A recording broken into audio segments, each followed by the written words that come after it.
नमस्कार। मैं वृंदा भारद्वाज आज आपके सामने मुंशी प्रेमचंद द्वारा रचित उपन्यास रंगभूमि के बारे में बताने जा रही हूँ। इसके 4 भाग अध्याय हम पहले ही कर चुके हैं। आज 5वें से शुरू करते हैं। चतारी के राजा महेंद्र कुमार सिंह यौवनावस्था ही में अपनी कार्य दक्षता और वंश प्रतिष्ठा के कारण म्यूनिसिपैलिटी के प्रधान निर्वाचित हो गए थे। विचारशीलता उनके चरित्र का दिव्य गुण थी। रईसों का विलाप, लोलुपता और सम्मान प्रेम का उनके स्वभाव में लेश भी ना था। बहुत ही सादे वस्त्र पहनते थे। ठाट बाट से घृणा थी और व्यसन तो उन्हें छू तक नहीं गया था।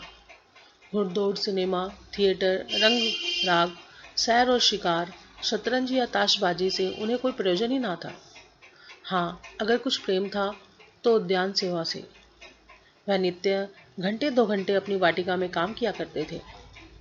बस शेष समय नगर के निरीक्षण और नगर संस्थान के संचालन में व्यतीत करते थे। राज्य अधिकारियों से वह बिना जरूरत बहुत कम मिलते थे। उनके प्रधानत्व में शहर के केवल उन्हीं भागों का सबसे अधिक महत्व न दिया जाता था जहाँ हाकिमों के बंगले थे। नगर की अंधेरी गलियों में भी दुर्गंधमय परनालों की सफाई, सुव्यवस्थित सड़कें और सुरमय विनोद स्थानों की सफाई से कम आवश्यक ना समझी जाती थी। इसी कारण हुक्काम उन्हें खींचे रहते थे, उन्हें दंभी और अभिमानी समझते थे। किंतु नगर के छोटे से छोटे मनुष्यों की भी उन्हें अभिमान या अभिनय की शिकायत ना थी। हर समय हर एक प्राणी से प्रसन्न मुख मिलते थे। नियमों का उल्लंघन करने के लिए उन्हें जनता पर जुर्माना करने का अभियोग चलाने की बहुत कम जरूरत पड़ती थी। उनका प्रभाव और सद्भाव कठोर नीति को दबाए रखता था।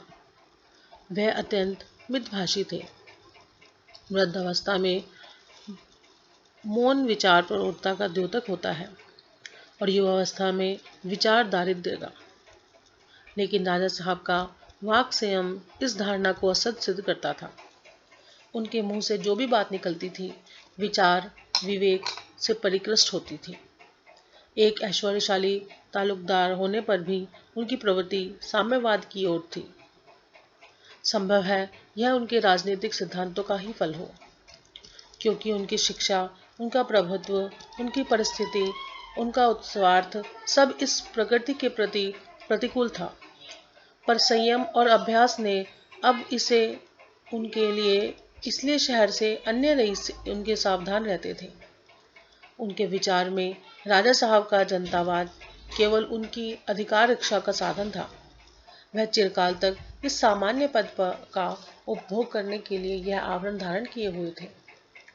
पत्रों में भी कभी कभी इस पर टीकाएं होती रहती थी, किंतु राजा साहब इसका प्रतिवाद करने में अपनी बुद्धि और समय का अपव्यय न करते थे।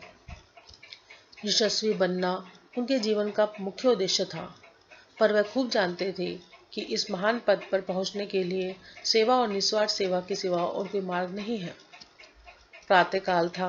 राजा साहब स्नान ध्यान से निवृत्त होकर नगर की निरीक्षण करने जा ही रहे थे कि इतने में मिस्टर जॉन सेवक का मुलाकाती कार्ड पहुंचा। जॉन सेवक का राज्य अधिकारियों से ज्यादा प्रेम मेल जोल था। उनकी सिगरेट कंपनी के हिस्सेदार भी अधिकांश अधिकारी लोग ही थे।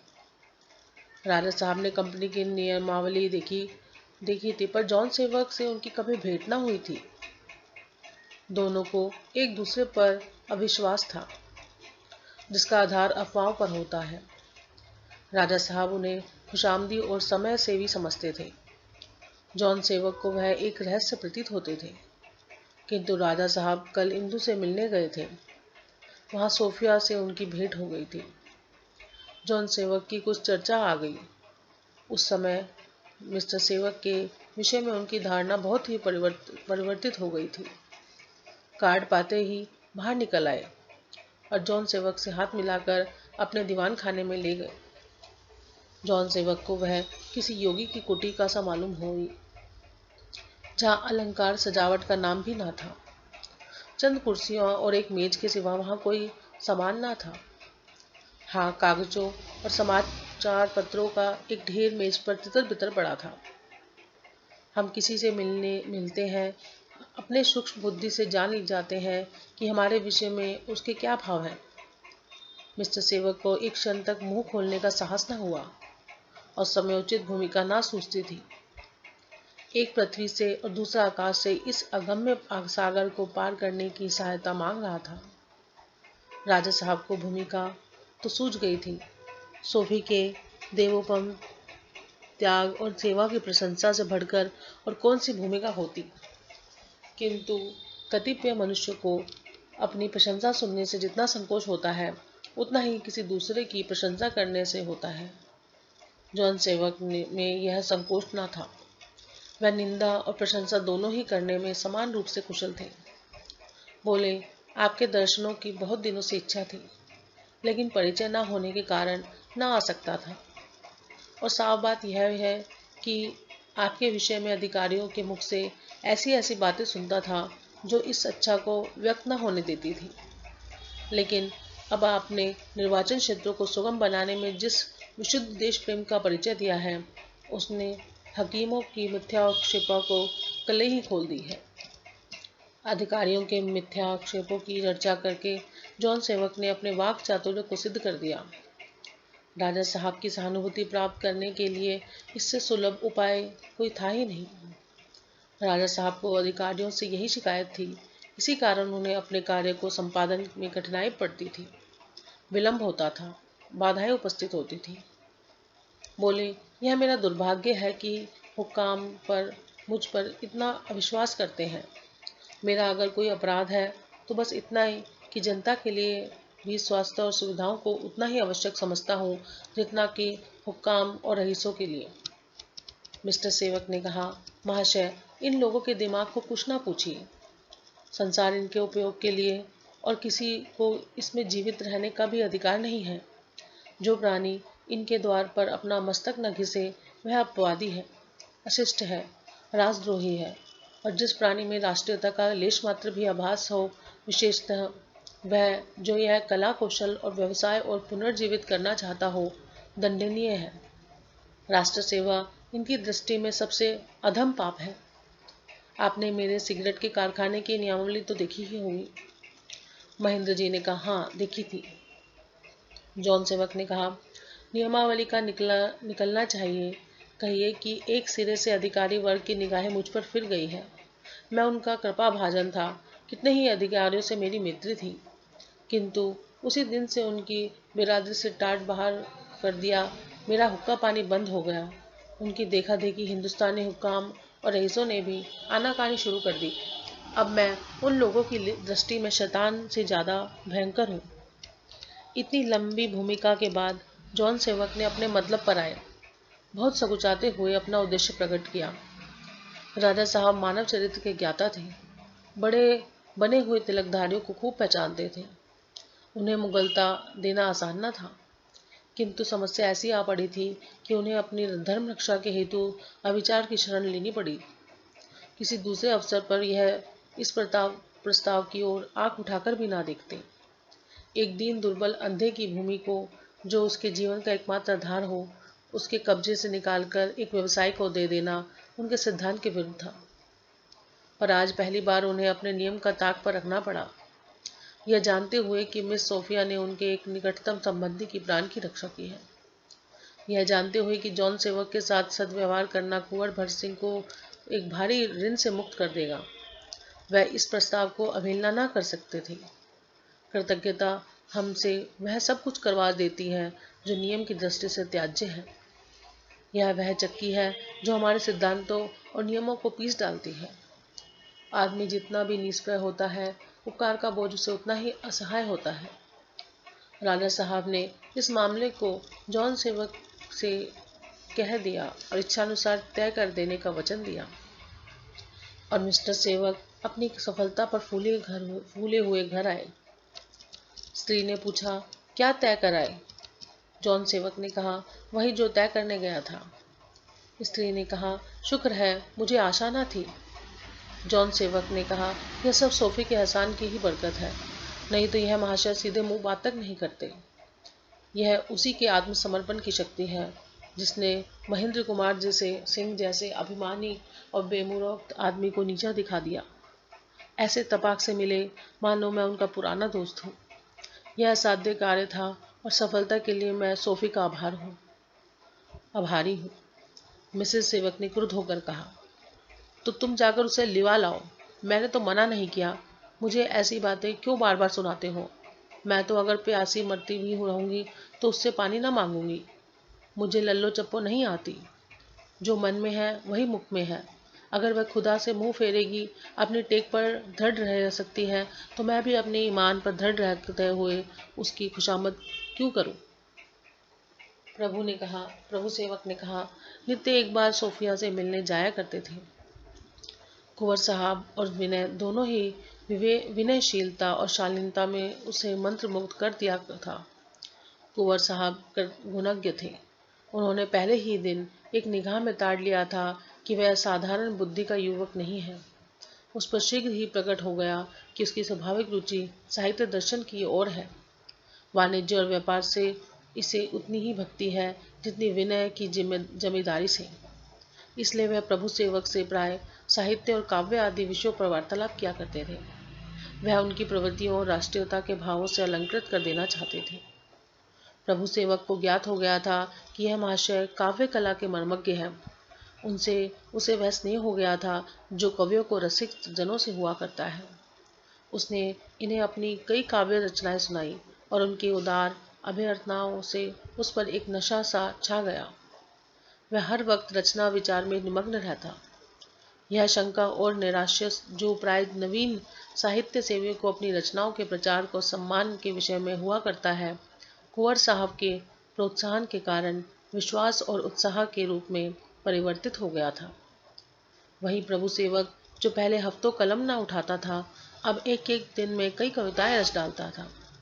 उसके भागीदारों में सरिता के से प्रवाह और बाहुल्य का आविर्भाव हो गया था। इस समय वह बैठा हुआ कुछ लिख रहा था। जॉन सेवक को आते देखकर वहां आया कि देखूं क्या खबर लाए हैं। जमीन के मिलने में जो कठिनाई उपस्थित हो गई थी, उसे आशा हो गई थी कि कदाचित कुछ दिनों तक इस बंधन में ना फंसना पड़े। जॉन सेवक की सफलता ने वह आशा भंग कर दी। मन की इस दशा में माता के अंतिम शब्द उसे बहुत प्रिय मालूम हुए। बोला, मम्मा, अगर आपका विचार है कि सोफी वहाँ निरादर और अपमान से सह रही है और उकताकर स्वयं चली आवेगी, तो आप बड़ी भूल कर रही हैं। सोफी अगर वहाँ बरसों भी रहे तो भी वे लोग उसका गला न छोड़ेंगे। मैंने इतने उदार शीलवान प्राणी ही नहीं देखे।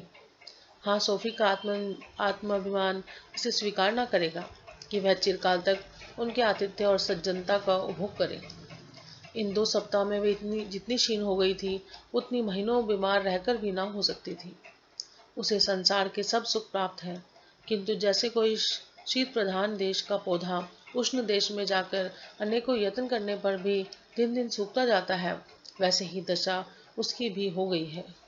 उसे रात दिन यही चिंता व्याप्त रहती है कि कहाँ जाऊं, क्या करूं। अगर आपने जल्द ही उसे यहाँ बुलाने ना दिया तो आपको पछताना पड़ेगा। वह आजकल बौद्ध और जैन ग्रंथों को लिखा करती है और मुझे आश्चर्य न होगा अगर वह हमसे सदा के लिए छूट जाए। जॉन सेवक ने कहा, तुम तो रोज वहां जाते हो, तो क्यों अपने साथ नहीं लाते? मिसेस सेवक ने कहा, मुझे इसकी चिंता नहीं है। प्रभु मसीहा का द्रोही मेरे यहाँ आश्रय नहीं पा सकता। प्रभु सेवक ने कहा, गिरजे ना जाना ही अगर प्रभु मसीहा का द्रोही बनना है तो लीजिए, आज से मैं भी गिरजा नहीं जाऊंगा। निकाल दीजिए मुझे भी घर से। मिसेस सेवन ने रो रो कर कहा, तो यहाँ मेरा ही क्या रखा है? अगर मैं ही विष की गांठ हूँ तो मैं मुंह कालिक लगाकर क्यों ना निकल जाऊं? तुम और सोफी आराम से रहो, मेरा भी खुदा मालिक है। जॉन सेवक ने कहा, प्रभु, तुम मेरे सामने अपनी माँ का निरादर नहीं कर सकते। प्रभु सेवक, खुदा ना करे मैं अपनी माँ का निरादर करूं, लेकिन मैं दिखावे के धर्म के लिए अपनी आत्मा पर यह अत्याचार ना होने दूंगा। आप लोगों की नाराजगी की खौफ से अब तक मैंने इस विषय में कभी भी मुंह नहीं खोला था, लेकिन अब देखता हूँ कि और किसी बात का मैं तो धर्म की परवाह ही नहीं की जाती। सारा धर्मानुराग दिखावे के धर्म पर ही किया जाता है। तो मुझे संदेह होने लगता है कि इसका तात्पर्य कुछ और तो नहीं। जॉन सेवक ने कहा, तुमने किस बात पर मुझे धर्म के विरुद्ध आचरण करते देखा? प्रभु सेवक ने कहा, सैकड़ों ही बातें हैं, एक हो तो कहो। जॉन सेवक ने कहा, नहीं, एक ही बताओ। प्रभु सेवक ने कहा, उस बेकस अंधे की जमीन पर कब्जा करने के लिए आप जिन साधनों का उपयोग कर रहे हैं, क्या वे धर्म संगत है? धर्म का अंत वही हो गया जब उससे कह दिया कि मैं आपकी जमीन नहीं दूंगा, अपनी जमीन नहीं दूंगा। जब कानूनी विधानों से, कूटनीति से, धमकियों से अपना मतलब निकालना आपको धर्मसंगत मालूम होता है, तो मुझे तो वह धर्म सर्वथा धर्म ही और अन्याय का प्रतीत होता है। जॉन सेवक ने कहा, तुम इस वक्त अपने होश में नहीं हो। मैं तुमसे वाद विवाद नहीं करना चाहता। पहले जाकर शांत हो जाओ, फिर मैं तुम्हें इसका उत्तर दूंगा। प्रभु सेवक ने क्रोध में भरा हुआ अपने कमरे में आया और सोचने लगा कि क्या करूं। यहाँ तक उसका सत्याग्रह शब्दों के ही तक ही सीमित था। अब उसके क्रियात्मक होने का अवसर आ गया था, पर क्रियात्मक शक्ति की उसके चरित्र में एकमात्र अभाव था। इस उद्विग्न दशा में वह कभी एक कोट पहनता, कभी उसे उतारकर दूसरा पहनता, कभी कमरे से बाहर चला जाता तो कभी अंदर आ जाता। सहसा जॉन सेवक आकर बैठ गए और गंभीर भाव से बोले, प्रभु, आज तुम्हारे आवेश देखकर मुझे जितना दुख हुआ है, उससे कहीं अधिक चिंता हुई है।